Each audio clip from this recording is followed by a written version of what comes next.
In a small village nestled between a forest and a river, there lived a carpenter named Matthias. He was not the wealthiest man in the village, nor the strongest, nor the most clever with words. But when the people of the village needed a door hung true or a chair that would not wobble, they came to Matthias. His hands understood wood in a way that most hands did not.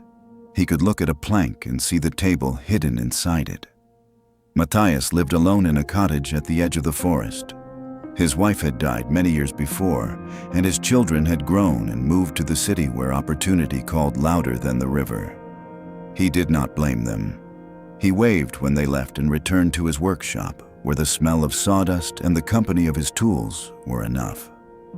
One autumn evening, as the light failed and the first chill of winter crept through the cracks in his walls, a knock came at his door. When he opened it, he found a man standing in the darkness. The man wore travel-stained clothes and carried no bag, no weapon, nothing but himself. His face was tired, but his eyes held a stillness that Matthias recognized, the stillness of someone who has seen too much and learned to hide it. Matthias invited him in. He did not ask questions. He put another log on the fire and set a bowl of stew on the table. The stranger ate slowly, gratefully, and when he finished, he looked at Matthias with those still eyes and nodded once. That was all. That was enough. The stranger stayed through the winter. He helped in the workshop, learning quickly, though he had never held a plane or chisel before. His hands were soft at first, then calloused. He did not speak of where he had come from or where he was going, and Matthias did not ask. They worked in companionable silence, the rhythm of saw and hammer filling the days, the crackle of the fire filling the nights. Spring came. The stranger stayed. Summer came. He stayed. And then, one golden afternoon when the light slanted through the workshop door and dust motes danced in the air, the stranger set down his plane and turned to Matthias. He said that he must leave. He said that he had been hiding and that the time for hiding was over.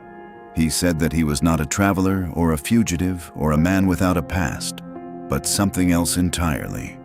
Something Matthias could never have guessed.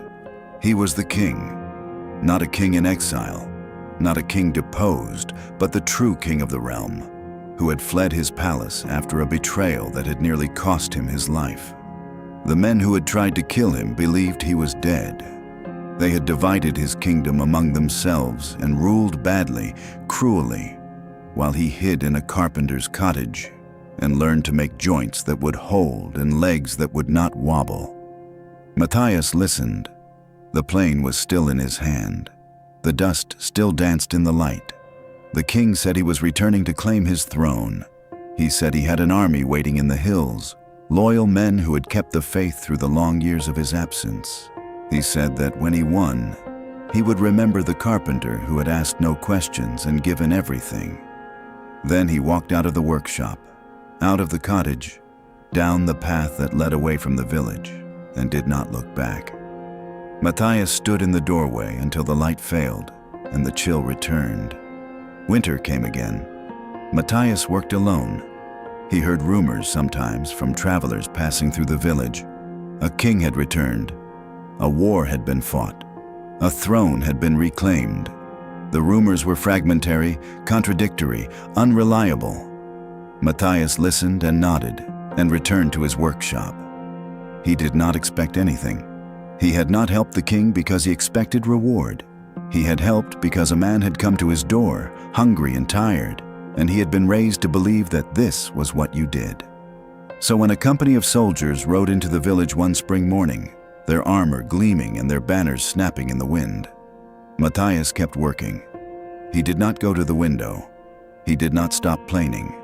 But the soldiers stopped outside his cottage. Their captain dismounted and knocked on his door. Matthias opened it. The captain said that the king had sent them. The king remembered. The king wished to reward the man who had saved his life. Anything Matthias wanted: gold, land, a title, a place at court. Matthias thought for a long moment. Then he said that there was one thing. The captain leaned forward, ready to grant it. Matthias said that he would like the king to visit him again someday. not as a king, but as a man, not for ceremony or gratitude or reward, but to sit by the fire as he had sat that winter, and to share a bowl of stew, and to remember the days when the only thing that mattered was whether the joint held true. The captain stared at him. Then he saluted, mounted his horse, and led his company away. Matthias went back to his workshop. He picked up his plane. He worked on the chair. Years passed. Matthias grew old. His hands, which had known the grain of 1,000 boards, grew stiff and slow. He worked less, sat more, watched the river from his door. And then, one evening, another knock came. When he opened the door, the king stood there. He was older now, his hair gray, his face lined with the weight of rule. But his eyes still held that stillness, that depth that Matthias had recognized on the first night. He wore no crown, no fine robes, just plain clothes, like a traveler, like the man who had come to the door so many years before. He carried a bottle of wine and a loaf of bread. They sat by the fire, the king and the carpenter, and they ate and drank in companionable silence. The fire crackled. The wind whispered outside. The river ran on, unchanged.